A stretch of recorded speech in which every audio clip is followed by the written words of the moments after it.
Hello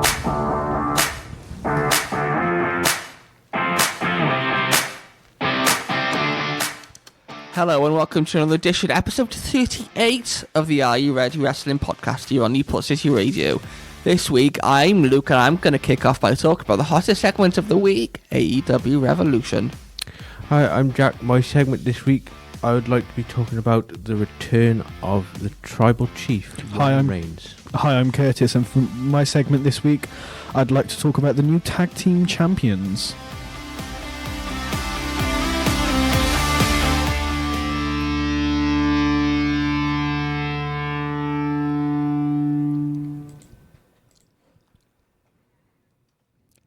Never gets old, does it? That bed. But No. Good evening, good afternoon, Jack. Good afternoon. Good afternoon, Curtis. Afternoon. How we doing? Good. We okay? Yeah. We okay, Curtis? Mm-hmm. You look very tired. You look very, very worn out over there. Busy week? Very busy week. What have you been up to? Back and forth Bristol. Had some personal stuff to deal with on Wednesday. Yeah. And then back to Bristol Thursday, Friday. And then just had a chilled weekend so far. Including, unfortunately, watching a certain rugby game. I didn't actually watch that, but I seen the score and it was quite funny. You just like to wind up the Welsh. I wouldn't say I like to wind up the Welsh, but it's quite funny that they're on a record of losing pretty much every game they've played in how long? How long has it been? Is it 14 games now? 14, 15, you get something like that, yeah. Yeah. It is quite bad. Good record from the Welsh. But we're not here to talk about rugby, are we? Nope. We could sit here for an hour and talk we'd about be it. here all day. We'd literally be here all day. And it's only 3 o'clock in the afternoon now as we record this. We're here to talk about professional wrestling, the thing that myself, Curtis, Jack, and hopefully all of you listening love and hold very dear to you. So, as we mentioned at the top of the show, biggest thing of the week. Now, I personally watch most of AEW Revolution. Yeah. I've seen most of it. In my eyes, I'll get your thoughts, Jack. I know you've seen most of it as well. Mm-hmm. One of the best pay-per-views they've done in terms of in-ring. I thought it was really, really good. So there was some tidy stories in there as well. You know, the Mariah May and Tony Storm. We spoke last week, didn't we, about whether that should main event over potentially John Moxley. A match called the Hollywood Ending. You think it would, with something like with a title like that, it would main event? It didn't. Nope. Oh boy, where do we start? We speak about this. Well, I just mentioned this being in ring one of the best pay-per-views in company history. One of the worst endings. We know that an ending of a pay-per-view is make or break. We see that with WWE. We see that with Elimination Chamber, for example. The last thing you see of that premium live event is John Cena turning heel. That gets the whole world talking. The last thing you see in this pay-per-view is Christian Cage cashing in a contract that he's had for 6 months. That me and you, Curtis, were there to see him actually win. Mm-hmm. We was indeed. All in London, Wembley Stadium. Yes. Jack, just talk to me. Just talk to me, man. That was a complete waste of... I don't know why they decided for him to cash in right then and there. He had it for the whole... However long he's had it for. It's a complete waste of time. Well, he's held it since August last year. Now, this briefcase is very similar to the Money in the Bank contract, isn't it? Yeah. You can hold it and you can cash in at any point. But the stipulation kind of was you have to sign it. Yeah. And they were saying, is it going to be Christian to sign it or is someone going to come in? People were saying Jay White. I would like to see Jay White. People were saying, could we see a debut here potentially? Could we see, spoilers if you haven't seen the pay-per-view, Swerve potentially? Swerve won a match against Ricochet to become the number 1 contender for the AEW World title early on in the night. But it was Christian. And you think this is a bit of a waste, Curtis? Yeah. So you have the briefcase, right? And you have whatever opportunity, whenever that opportunity comes, you decide when you cash that in. You do what you want with it. You can sign that contract and use it whenever you feel like it. Fair enough, doing it at a pay-per-view, good on you. But there's one thing they've got to do to keep everything talking, is don't do a failed cash-in, which happened. What's the point in holding it for 6 months or longer just to fail it? Just to fail it. I don't see the sense in it. I don't see the whole point in it. I don't get it. I really don't. I really don't get the whole point of ruining that opportunity to carry that briefcase, and you carry it and then fail it. What is the point in that? Like, I don't understand it. The show itself was a solid show, but overall, I think it was overall it was good, but the ending of the main event was one of the worst endings any pay-per-view could quite possibly have. Is it that bad? Do you see it being that bad? I think it's one of the worst. It's definitely one of the worst endings in AEW. It's gone in sort of a weird direction. It's weird. What's the direct? Honestly, I don't see the direction it's going in. Do you see the direction the whole creative reason behind it? I do. What is that? The direction is Moxley versus Cope 2 in 2 weeks' time, live on Dynamite. So the main event, it's already been confirmed. So the main event of your pay-per-view in front of 12,000 people, your biggest crowd of the year so far, just to set up a TV match down the road. Stupid booking. Stupid booking. It's like Cody Rhodes against Kevin Owens for the title. And then something happens, and then they wrestle on SmackDown for the title 2 weeks later. Yeah. But I don't see the direction fully of where they're going to go. Like, you... Well, we know the direction they're going to go, as I just mentioned. Swerve beat Ricochet to become the number 1 contender for the AEW World title. Does Swerve win it back? I think so. I think you've got to end. You've got to end the Death Rider storyline. You've got to. Even coming out the pay-per-view, people were saying it's getting boring now. But in my opinion, there's nothing really happening with it. Quite a lot of stuff It just needs to end. We just need to move on from this and put Swerve back as champion. It's gone a bit stale. It's gone very stale. Very stale.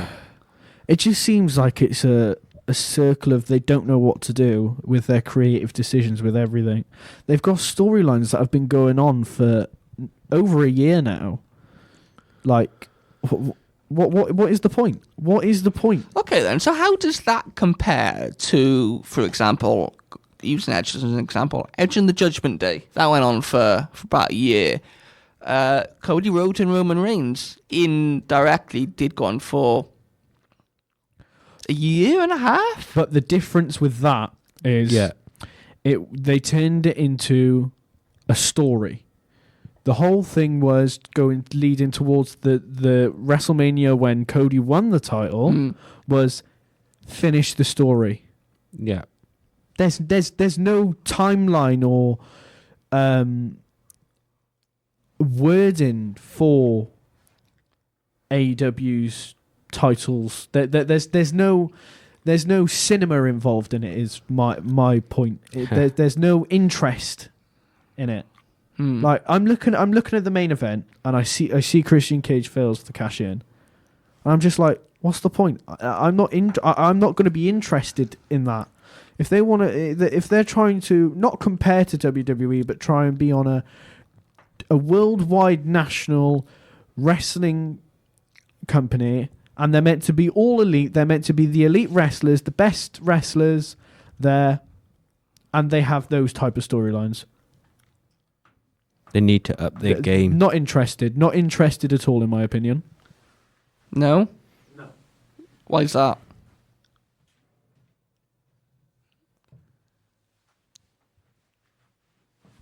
Why is that? Yeah. Because I don't see the reasoning behind some of the storyline decisions. I don't like the direction it's going in. It doesn't interest me. Yeah. But there's no shocking turns in AEW. There's nothing that gets people talking. Ooh, on the contrary, Mariah May turning on Tony Storm, that was massive. Come on. That's one thing, though. That's one. But you got to think, though. Look in WWE.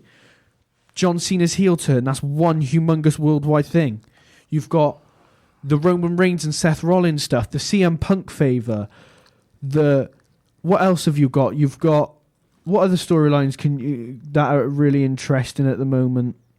The Rock and John Cena. Is there a possibility of Stone Cold Steve Austin joining that group? You've got to think. Look, when Rock attacked Cody Rhodes, there was 2 people behind on the trailer. One being John Cena, who's just turned heel, who's magically got his bald spot disappeared. If you haven't seen that video online, and the other person was Stone Cold Steve Austin. I'm not saying Stone Cold would interfere with that, but there's so many twists and turns, so many different things that happen. But whereas AEW, the only good thing that I'm seeing at the minute is the Mariah May and Tony Storm stuff, which is just finished. Which is just finished now, and the Will Ospreay matches. They're the only interesting things I'm seeing in AEW at the minute. The creative decisions going forward, the creative work going forward. Chris Jericho? No. Big Boom AJ? I think the only that's a possibility, but I tell you what, does that not bring you any interest? Not really. The only Kenny Omega's returned. They're going towards the Kenny Omega versus Kazuchika Okada match, all in, and there's potential of a title unification. What's interesting me, well, not interesting me, but it was interesting to see is the Riz guy, the little kid, whatever his name is. Yeah, him. Yeah. With Orange Cassidy. That was that to kick off. MJF and Adam Page. MJF is a good wrestler. He does his storylines were really good. The one with Will Ospreay, I think that was a really good storyline. But overall, this is all the storylines included. AEW doesn't really interest me that much, and that's not me hating towards AEW. That's just me saying, as a fan, and I'm speaking for everyone, AEW is not in a good place right now, and the creative control and the decisions going forward is not good at all. Not good at all. Have we had this conversation before? I feel like you've made a similar point on a previous podcast. I have made this point, and I'm going to keep making this point because nothing is changing. What is interesting right now? But we are here to talk about Revolution. We are here to talk about it. Don't get me wrong. It was a good pay-per-view. Very solid, yeah. It was a solid all-round. You had some good matches. Swerve Strickland against Ricochet. Will Ospreay versus... Were you surprised that Samantha Irvin didn't debut in that as Ricochet's manager? Not really, but kind of. Do you think she will in the future? I was surprised, in the future, but 100%, yeah, she will. But she's not expecting it. I mean, she's got a lot of things on with, especially the music career. Yeah, that's what I mean. Stuff. She's doing it. But she's always said, though, Jack, that she wanted to be a manager. She's thought the ring announcing would be her way into being a manager in WWE. Mm-hmm. Now, obviously, we know her husband, Ricochet, is in AEW. Yeah. And we know that Ricochet notoriously isn't the best on the microphone and cutting promos. Surely that opens up the gap for Samantha to kind of go in there and be the... It definitely does in the near future. I think at some point, it will happen. But right now, I think she's going to focus on her music. And then she maybe towards the summer, maybe. I think they may even do it after WrestleMania. And get her to debut in AEW just to kind of shock the news of wrestling and keep going, if you understand where I'm coming from. There were some high points of the pay-per-view. You make it sound all doom and gloom, Curtis, but it wasn't all doom and gloom on Sunday night. MJF, Adam Page, they've had a kind of mixed storyline going into it. it's kind of focused around Christopher Daniels and kind of figuring out who's real between the two of them, and you know, who's fake and who's lying. I thought that was a really good match to open the card. We speak so much on this podcast around premium live events and pay-per-views, so you know, the first match sets the tone of the night, and I think this definitely did. MJF is one of, if not the best wrestler in that company. His ability on the microphone is unmatched. In professional wrestling, the only one who comes close is CM Punk. And when those two had a feud, it's no doubt the best feud AEW's ever had. Leading to, obviously, to the Dog Collar match at Revolution, funnily enough, back in 2023? 23? 23, yeah. I think it was. Well, no, it was 22. Wow, that was 3 years ago. Wow. Leading to that, Mariah May, as I say, Mariah May, Toni Storm, Hollywood ending. Even at the end, you had the graphic pop up saying the end in the black and white, very notorious, with Toni Storm, who obviously retained her AEW World title. World Women's title, I should say. That for me should have main evented. If you want something, as I say, the thing that main events quite typically is the tone setter for your show. Yeah. It's what people talk about afterwards. You know, it might buy you some more, it might get you some pay-per-view buys, people wanting to catch up and see what happened. That should have main evented, in my opinion. What do you think, Jack? I agree. I think the Mariah May stuff is just slightly more interesting than the main event they picked at the moment. Especially when you consider this has been going on for a year? Just over a year, yeah. Yeah, you speak about kind of not having long-term stories, though, Curtis. This is a perfect example. But you know, we've seen... But that's one storyline, though. Yes, it's a good storyline, but to make a wrestling show, you need to have multiple goods. To make a good company, you need to have multiple storylines, not just to rely on one storyline to carry you. Like, if AEW was that good and that interesting, don't you think their viewerships and don't you think their attendance would be a lot bigger? You would. Whereas you got to think AEW is doing 12,000 for a pay-per-view. WWE done that on SmackDown in Barcelona, and when did they ever go? I think we're being dragged into comparing the two companies. We've got to think WWE has been going for how long? 40, 50, 60 years at this point. They've been going since the 80s and 90s. Yeah, that's even correct. Before that. AEW started in 2019. But the difference is WWE have kind of, in a way, rebranded. The name has stayed the same, but they've rebranded. Look at Triple H took over. WWE was going down. But now, as soon as Triple H has taken over, the storylines have improved massively, and it's skyrocketed up to the highest it's ever been, in my opinion. You've got to... You don't have to compare them, but you do at the same time. AEW and WWE are technically the biggest companies in the wrestling industry at the moment. But overall, AEW is not rock bottom yet, but near enough rock bottom. I wouldn't call it that low. I would call it that low. I wouldn't call it that low. Everyone has their opinions, but at the moment, I'm not enjoying AEW. Simple fact. We were here to talk about a really good pay-per-view, Jack. Really good pay-per-view that I really enjoyed for the most part, apart from the ending. Only on Are You Ready do you get this kind of put down by Curtis. Only on this podcast. But yeah, the cage match, Will Ospreay and Carl Fletcher, we knew it was 1-1 going into it. I thought it was a really good match. I think, though, the vibe I kind of got, I don't know about you, some of the matches kind of just seemed a little bit too much of the same. Extreme high spots, blood, a lot of blood, thumbtacks, weapons. You know, the Hollywood ending was Falls Count Anywhere, no disqualifications. You could use things like, I think they use like panes of glass and things like that. The cage match we know is no disqualification, as we've seen on Monday Night Raw. Yeah, it was a very extreme pay-per-view.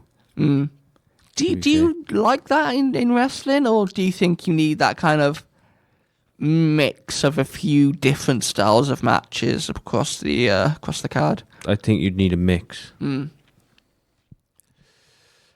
last thoughts about AEW Revolution? Overall, good pay-per-view. Just the ending was a bit disappointing. Jack? Again, yeah, the ending was very disappointing to me, but it was a very solid show in general. It was. We are now officially on the road to... What's the next premium live pay-per-view for All Elite Wrestling? Dynasty. AEW Dynasty. We haven't even spoke about the debut of Speedball Mike Bailey on Dynamite, the long-awaited debut of Speedball Mike Bailey, which has been months in the making. Jack? Yes, for my segment, as I mentioned on the top of the show, we saw on this past week's Raw, we saw the eventual return of our tribal chief Roman Reigns in the steel cage match that main evented that Monday Night Raw against CM Punk and Seth Rollins. I was completely in shock when he came back.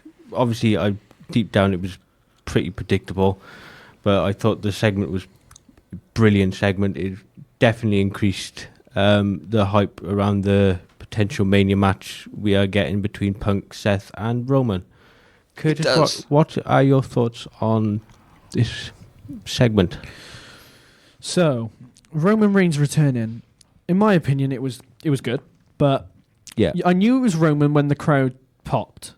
Mm-hmm. And then afterwards, a video surfaced online of Roman running to the ring to obviously get involved. But it was predictable that Roman was going to return. I think it was good that he returned and provided some much-needed payback to Seth Rollins. Very much, yes. From the Royal Rumble. But it's going to be interesting to see, one, where this leads. We've mentioned for a couple of weeks now that there's obviously every possibility of it being a triple threat between CM Punk, Seth Rollins, and Roman Reigns. But what was also interesting as well is Paul Heyman was in the ring with CM Punk, hugging him and kind of helping him up and stuff. What's interesting about that is CM Punk still has that favour to use, and we still don't know what that favour could be. Could it be a match against Roman Reigns at WrestleMania? Could it be a title opportunity, or could it be a triple threat once again between CM Punk, Roman Reigns, and Seth Rollins? It's very, very interesting to see where kind of everything goes from here, how the story expands. And it's actually nice to see that Roman Reigns is actually doing matches and fighting by himself without any help from anyone. So that's a good thing. But Luke, what is your thoughts overall? As Jack, you rightly mentioned, very predictable. Yes. I think we spoke last week on the podcast about the Punk promo on Raw 2 weeks ago, and him calling out Seth and Brawl, and then the steel cage match being announced. I think we all sat here 7 days ago and said, this is where Roman Reigns will return. It still delivered on the shock factor. I give it that. It did. We also all predicted that it would cost CM Punk the match, which it did, because the stipulation of a steel cage match is if you leave the door, or if you leave the side of whatever, if you escape the cage and your feet touch the floor, you win. Which I'm not really a fan of. I don't know about you guys. A steel cage match is about brutality, not about who can escape the ring first. But hey-ho. Yeah, it also meant that none of them had to get pinned. It wasn't the case of Solo Sikoa, Cody Rhodes, where Roman actually climbed into the ring, attacked Solo Sikoa, leading for the Cody to win. But I'm very, as you mentioned, Curtis, I'm very interested to see the dynamic between Punk, Roman, and Paul Heyman. Because ever since Punk's returned, and even before, Paul Heyman has spoken no ends about his admiration for Punk. He has. He's always said that Punk is one of the people he respects most in the business. He respects everything about him, his mind for the business, everything about that. And as you mentioned, Curtis, when Heyman was helping Punk up on after the match on Monday on Raw. It felt like Roman Reigns seen red. Yeah, that's what I thought as well. I thought I was half expecting Roman to turn on Paul then, Yeah. in a way, because that's what it kind of looked like, but he just saw red and just decided to try and beat CM Punk up as much as he could. I think the turn on Paul Heyman is going to happen very, very soon. Or Paul You Heyman think he'll turn on Paul Heyman?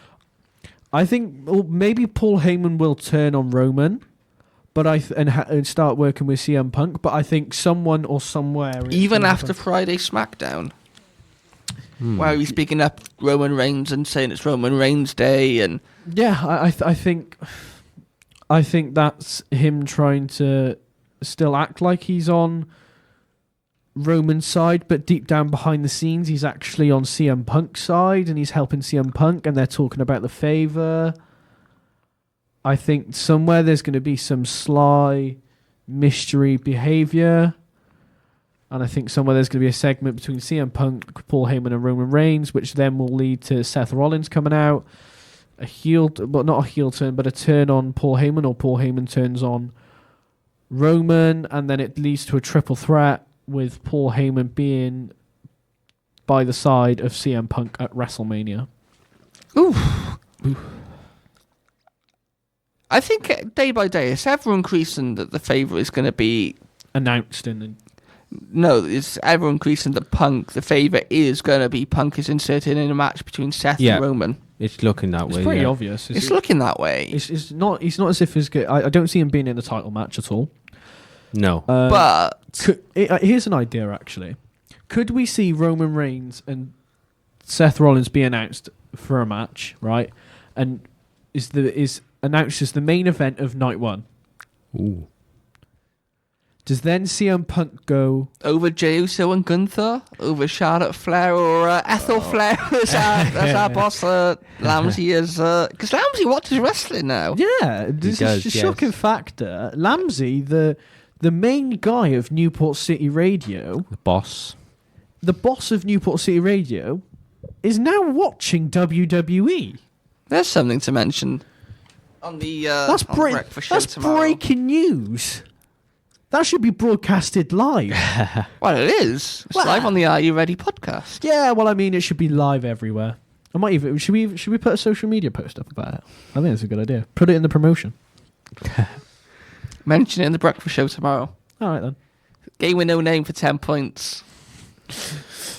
What is Lamsey's favourite wrestler in WWE at the minute? Ethel Flair. Ethel Flair.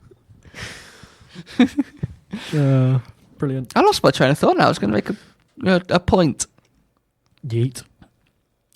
It wasn't that. No. Does it deserve to main event over, as I say, Tiffany Stratton, Charlotte Flair, I'm not saying it. And my point. Jey Uso, Gunther? My point is it is the fact that it annoys CM Punk that Roman Reigns and Seth Rollins have got the main event. It may not actually be the main event, but Yeah. it's just a idea. And then CM Punk's like, no, hold on a minute. I've got a favourite. I want to be inserted into that match. So then they've got no choice but to insert CM Punk into that match. Should it main event? Probably not. Will it main event? Possibly. Who knows? But I'm just trying to think of ways where this favour could come in that makes sense within long-time storytelling, but works as well. It's a difficult one to predict WWE at the minute. It really is, with everything. Very, very unpredictable. And the word of the week. I wonder what this could be. I wonder. It's not yeet, surprisingly. Surprisingly, yeah. It's interesting. You've got to love it being interesting.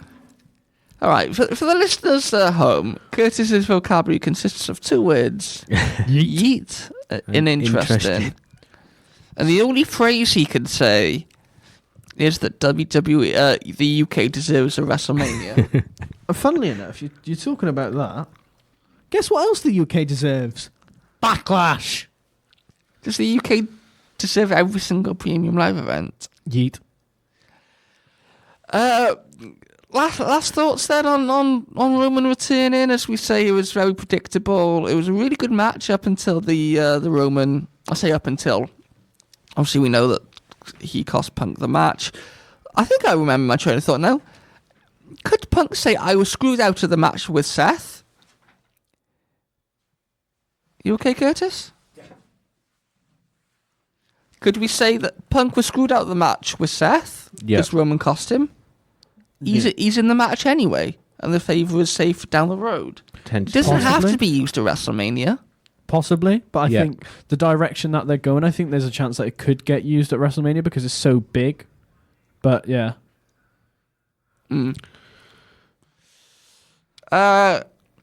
Curtis. Yes. So if you watch SmackDown live from Barcelona in Spain, some of us did. A lovely UK start time. Very reasonable time, of 7 p.m, which was lovely to watch. Was. But something major happened on that show. No, it wasn't Tiffany Stratton and Ethel Flair fighting. It was the Street Profits versus DIY in a tag team title match. Or Ethel Flair against... Be Loved Up, I think. Be Loved Up. Be Loved Up. Big up, Be Loved Up. Obviously, we're referring to BFAB. Yes. But, yes, we had new tag team champions on SmackDown. My opinion on it is it's very predictable, but it's also leading to a multi-team tag team title match at WrestleMania. You say it's predictable. Let me pull you up on you when we talk about AEW. You were saying about the storylines. I know the storyline here is about the 5-way tag team. But you like wrestling when it's unpredictable. Is that kind of what you were saying about AEW in terms of the storylines are very predictable and they're not really interesting? It's not so much that they're kind of predictable. They are very much predictable. Like 99% of the time. How does that compare to this? Because the Street Profits have won. Yeah. Yes, we know Pretty Deadly are the number one contenders. Yeah, in terms of that predictability, though, that you were just very critical of AEW about, and then how does this compare? But titles changing hands. But in my opinion, at first when the Street Profits attacked them, I thought this is obviously going to lead to a match. Which it was the Royal Rumble, wasn't it? In the 3-4 match. Further down the line, they're probably going to win the titles. That's the predictable side of it. Did I expect them to win there and then? No, I was expecting them to win at Mania in the multi-man match, maybe a ladder match for the tag titles. So that's what I was expecting, but no. I think they definitely deserve it 100%. They deserve to hold the tag title gold. Interesting to see where it goes from here. But Jack, what's your thoughts on this? Again, I'm very pleased that the Street Profits have won. As you say, it's potentially leading to a multi-man match at Mania, which the hype is evidently increasing for that match. Pretty much. Yeah, Luke. Do we see that? Hello. What's your thoughts overall, though? Like, deep down, what's your thoughts on this? We'll come on to my thoughts in a second. Multi-man match. Two questions. Ladder match? Yes. Ooh, yes. Very, very similar to what we've seen last year at WrestleMania. Yeah. And second of all, how many teams? Because we know we've got on SmackDown DIY. Yeah. You've got the Street Profits. Yeah. You've got the Machine Guns. Yeah. You've got Pretty Deadly. Yeah. Who you're not really big fans of, Jack. You were saying to me off air. No. I don't like them either, to be honest. They're jarring is what they are. Jarring is a very good word to explain Pretty Deadly. Yes, boy! Very sort of in your face, like... Very punchable. Yes. Very, very punchable in wrestling terminology. Yes, boy! But isn't that kind of their gimmick, though? Is that kind of... Jarring, annoying... British? Irritating. There's loads of words that I could describe, but I can't. But the first word is British, and the second word, make what you want out of it. Yeet. No, because they're not yeeting all over the place. I'll tell you what I was going to say off air. Okay. But... Yeet.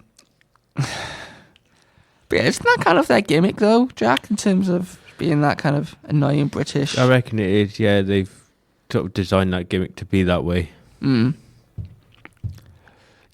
do we see it between a five-way tag team match between DIY, Street Profits, the Machine Guns, Pretty Deadly, Los Garza? They're all kind of in the same. We could potentially even have Penta and Ray Phoenix into that. Ooh, we'll come to that in a little bit. Do we see it being a five-way tag team? Possibly, yeah. I mean, I'm mainly leaning towards a 4, just to. But the problem with having but a fatal 4-way ladder match is it's the same people again, and it's like I think there needs to be a bit of interesting spark into it, just a little bit more, just to up the edge a bit more, just to spice it. Penta,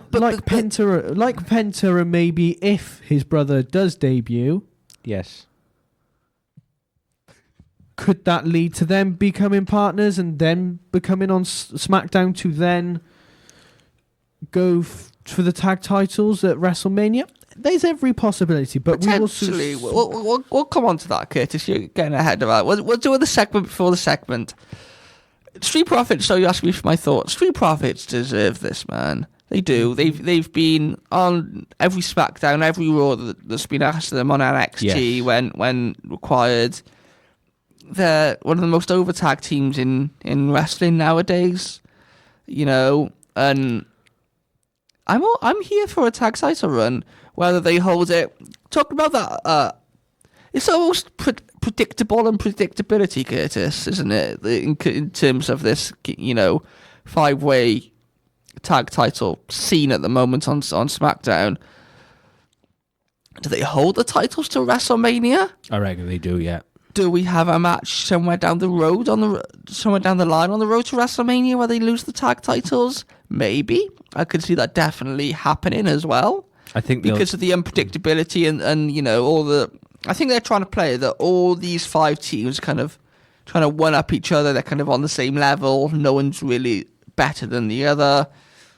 So I definitely could see it happening. Do I think it will? Probably not, because we are so close now to WrestleMania. I think we're about a month away. I think it's a month this weekend. I'd like to see them hold them just up until after Mania, I reckon.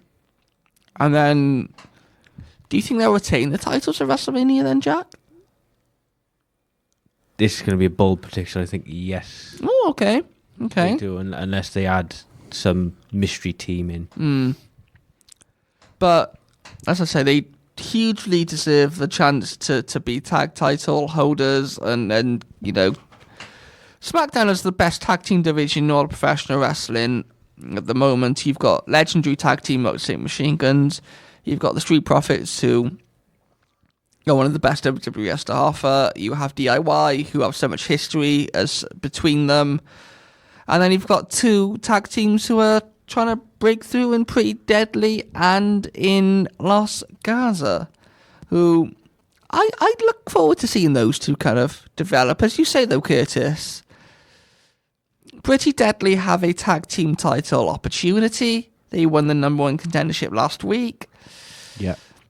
DIY, Pretty Deadly were kind of helping out DIY a little bit, weren't they? With some bits and bobs going on, distracting teams, distracting officials for them to, use their heelish ways to retain the titles. Do I see DIY either asking Pretty Deadly to give up their tag team title shot? Yes. Okay. Do I see DIY interfering and costing Pretty Deadly a tag team title shot? Yes. I potentially see that as well, yeah. I definitely think we'll see DIY interfere in the match when the match will take place, whether it's this Friday or whether it's 2 Fridays' time on SmackDown. I don't know. That'll be interesting to find out. But, yeah, predictable unpredictability, I think, is the word of the week for this segment. Yes. Rather than interesting, because there's only so many times we can use interesting as the word of the week, isn't that right, Curtis? Mm-hmm. I know professional wrestling, though, is very interesting at the moment. It is indeed. It is indeed. Yeah, though SmackDown is on the European leg or European tour at the moment. They're in Barcelona on Friday with a very special footballer in attendance. Yes. Did you catch that, Curtis? I did indeed. Lamine Yamal was in attendance. Does that mean you're going to have, Son Heung-min potentially at the... Imagine this. WrestleMania. Lamine Yamal.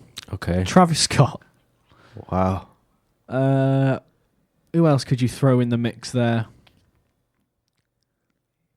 I'm trying to think of celebrities. Maybe someone from films, maybe. Speed. I Show Speed. I Show Speed. KSI with Logan Paul. Do you know what they should do? They should do like a celebrity YouTuber Bad Bunny. match at WrestleMania, just as maybe on like the pre-show or something as a joke. Like I Show Speed, KSI, Logan Paul, Yeah. Travis Scott, just like a multi-match, just for Be very entertaining. just for banter, just for a bit of fun. But what's very interesting is what you're going to talk about, Luke. No, we'll come on to what I was going to talk about in a second. I do want to talk to you about the European leg of the road to WrestleMania, because they're in Barcelona on Friday, they're in Belgium on Monday, they're in Brussels, Yes. they are in Bologna on Friday in Italy, Yeah. and then I think there potentially is one more in Europe. Obviously, they've got house shows going on across Europe. I think they're in Amsterdam, they're in Germany over the weekend. Yeah. And then they've got a Raw in Manchester, in Glasgow. They've got a Raw in London. I think they've got a SmackDown in Nottingham. I could be wrong. This is definitely very different to what we see usually on the road to WrestleMania. It's normally all based in America, going the usual kind of touring schedule, for them across the States. I think it's the first time they've done a European tour this close to Mania. How do we feel about this? Obviously, traditionally, as we mentioned, the road to WrestleMania is exclusively in the States. You might have a premium live event outside of the States. We see last year with Elimination Chamber taking place in Australia. We'll see it next year with the Royal Rumble taking place in Saudi Arabia. What do we think about this European leg of the road to WrestleMania? I'm very, very excited to see where everything leads. Now, is that because it's on at 7 o'clock at night and you don't have to stay up till 1, 2 o'clock in the morning to watch it? Partially the timing comes into it, yeah, but I'm just very excited to see where things lead. Curtis, same question to you. How do you feel about the road to WrestleMania taking a tour through Europe? I think it's good for the company. I think it's good for different cities and different countries to experience WWE, whether it be in SmackDown or Raw. I think it's a good thing that they're doing it. Obviously, they're coming to the UK. The UK deserves a SmackDown. The UK deserves a Raw. Funnily enough, we're getting a Raw in Manchester and a SmackDown in London. Yes, we are. Manchester? Yeah, I think there's a Manchester date on there, is there? I don't think so. I swear I seen a Manchester date on there. It might be a house show. No, I think there's. Let me have a look. I swear I seen they're going to Manchester for one of them. It's either Manchester or London, I think. There's one in London, which John Cena was going to be at. There's one in Glasgow, and there's one in Nottingham. I swear I seen there was a Manchester one somewhere in the... On the subject of Cena, before we move on to our last segment, Cena's been confirmed for Monday Night Raw. He has. Cody Rhodes has been confirmed for Monday Night Raw in Brussels, in Belgium. The first time they're going to be in the ring since Elimination Chamber. And we get to watch it all at 7 o'clock at night for our time. What do we think is going to go down? It's fair to say everything's going to kick off. I think there's going to be a massive brawl. Okay. Eventually, after a bit of back and forth from a promo segment between the two, which is always good compared to because Cena's always amazing on the mic. He's always been very talented on the mic. What do you think will be said? Do we think we'll see new music for John Cena potentially as a heel, or do you think he'll stick with his iconic theme? I think they'll, as I said, jazz his theme up a bit just to fit. You think so? His character, yeah. Will he be Death Rebelled? Or do you think... God, do you think him being Death Rebel might play into the storyline a little bit? In terms of fans booing him and, trying to get the fans to boo him, because I think we seen on SmackDown last week, or it might have been this week, where there was still fans chanting "We love Cena," and then obviously Cena sucks come from the other half. Yeah. Do you think they'll really try and play into everything they can for fans to boo John Cena? I think they will, yes. Curtis, what do you think the man that we can't see will say on Monday night in Brussels? And how excited are you for this face-to-face? I think it's going to be interesting. Be interested to see if The Rock will turn up. I think he'll probably turn up with new music. Death Rebel? Possibly. I think he'll turn up in a black suit. Not so much a suit, but black outfit. Proper heelish and darkish type stuff. Yeah. He'll be very disrespectful. Typical heel, then. He won't be very influential. And he'll probably be schizomental. It'll be what? Schizomental. Schizomental. Yeah. I think he'll be I think he'll be disrespectful. 100%. Okay. And we excited? Because so far, with this feud, obviously we know the Elimination Chamber and Cena won. And then obviously we know we turned heel. But so far, as I think we mentioned a couple of weeks ago on the podcast, how boring would it get if it's just Cody Rhodes week after week after week? And so far it has for the past 2 or 3 weeks. SmackDown, I think he's done 2 SmackDowns now in a row where he's cut promos on Cena. Yeah. How do we feel that? Do we think this might spark a little bit more life into the feud? I think it does. Yeah, definitely. I think John definitely needs to be in. As I say, his schedule's mad, but he definitely needs to be involved more. You tried to mention this earlier, Kate, so we'll talk about this now. On SmackDown, there were 2 mystery vignettes. There were. There wasn't there. So the first one was a luchador kind of climbing the ropes and walking around the ropes, which very clearly is Rey Fenix. Yeah. We know he's been released from his AEW contract. Thank finally. The real life brother of Penta, we know that they were in a Yes. tag team, the Lucha Brothers, which I think we will see reunite on WWE. The other was kind of black background with smoke, and then number 4. Who could that There's be? the speculation, and I think it will end up being the former Malachi Black, Aleister Yes. Black in WWE. I think it's not obvious, but it's up in the air, but it's not obvious. But I think there's every chance that it could be Aleister Black. They've teased it for a Yes. it's been teased on social media for a while by reporters. No matter whether it's true or not, it's still been out there. And Well, we know his contract was up at some point this year. Yeah, he's not Up re-signed. soon, and he hasn't re-signed with He hasn't AEW. re-signed. And So. I think it'll be soon. I think it will be soon. I, though, am of the opinion, I get why they do it, but I just think that it kind of ruins the surprise.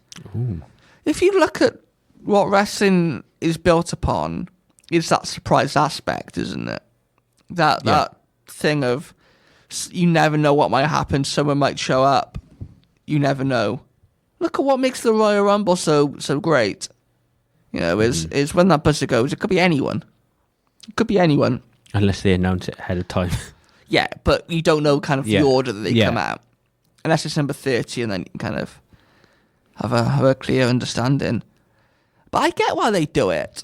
Because in this case of Rey Fenix, people might not know who he is. You know, AEW and WWE's audience, as I think this podcast proves, are 2 completely different audiences. Yes. There are some crossover, me and you speaking, but then there's some who only watch AEW or only watch WWE. Isn't that right, Curtis? I'm very excited to see what WWE have planned for Rey Fenix. But do you agree with me, though, Jack, that it kind of ruins the surprise of this debut, and you kind of have an inkling where they're going to show up, and it's like, oh, it's that person, rather than, oh, wow, it's that person. We never knew they were going to show up here. Just slightly, but I wouldn't agree. Not massively. No? It doesn't massively spoil the.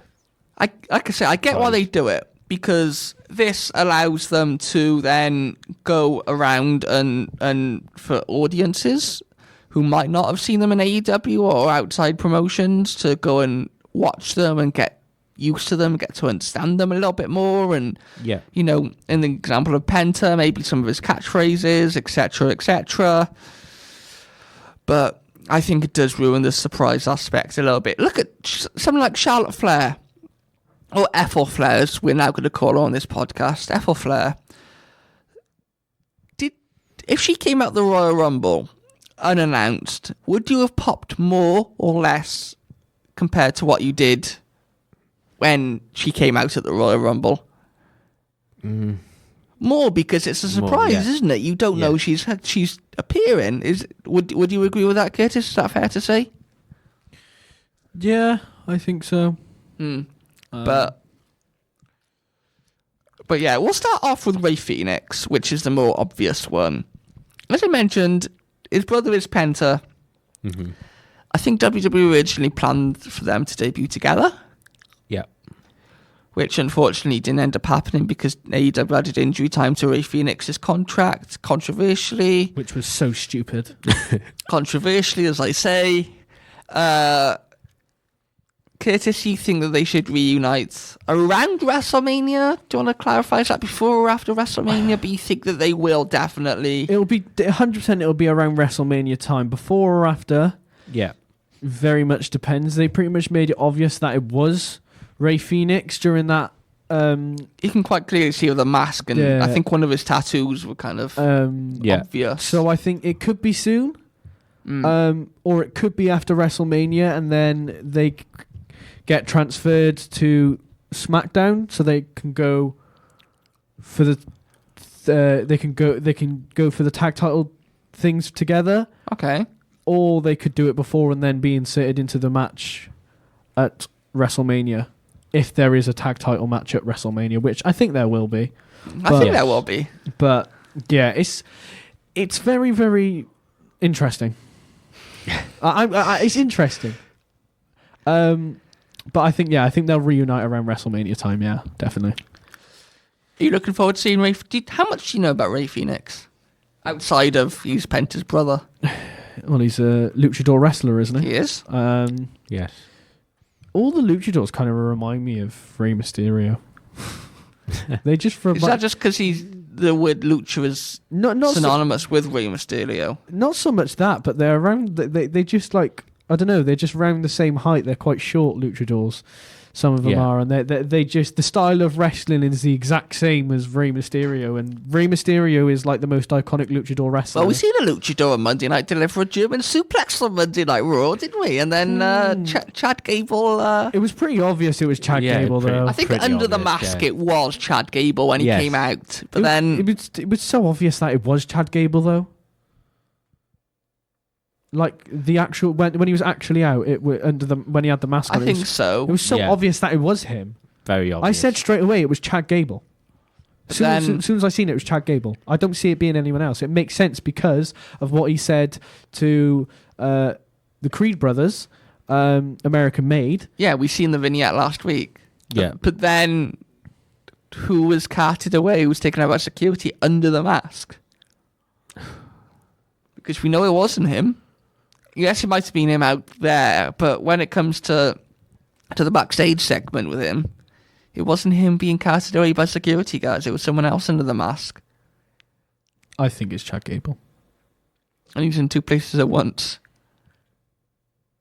No, because they could have pre-recorded some of the stuff. They could have had they could have. Yeah, but in the backstage pre-recorded segment, Chad Gable is there talking to Kathy Kelly. Yeah. And then in the background, Kathy is saying, it was you, it's quite clearly you, same height, same jacket you're wearing, same build, looks exactly like you. And then in the background, you can see this mystery person being carted away by security guards. But that could just be like someone random who's there, who's done that to make it not look like Chad Gable, but it's definitely Chad Gable. It's so obvious. If you don't believe it's Chad Gable, then you're an idiot. I can't wait for a few weeks' time when it's not Chad Gable revealed under the mask, it's someone else. And who's you wrong, Curtis? How you quite funny. I hope CM Punk gets injured so he's not at WrestleMania. Whoa!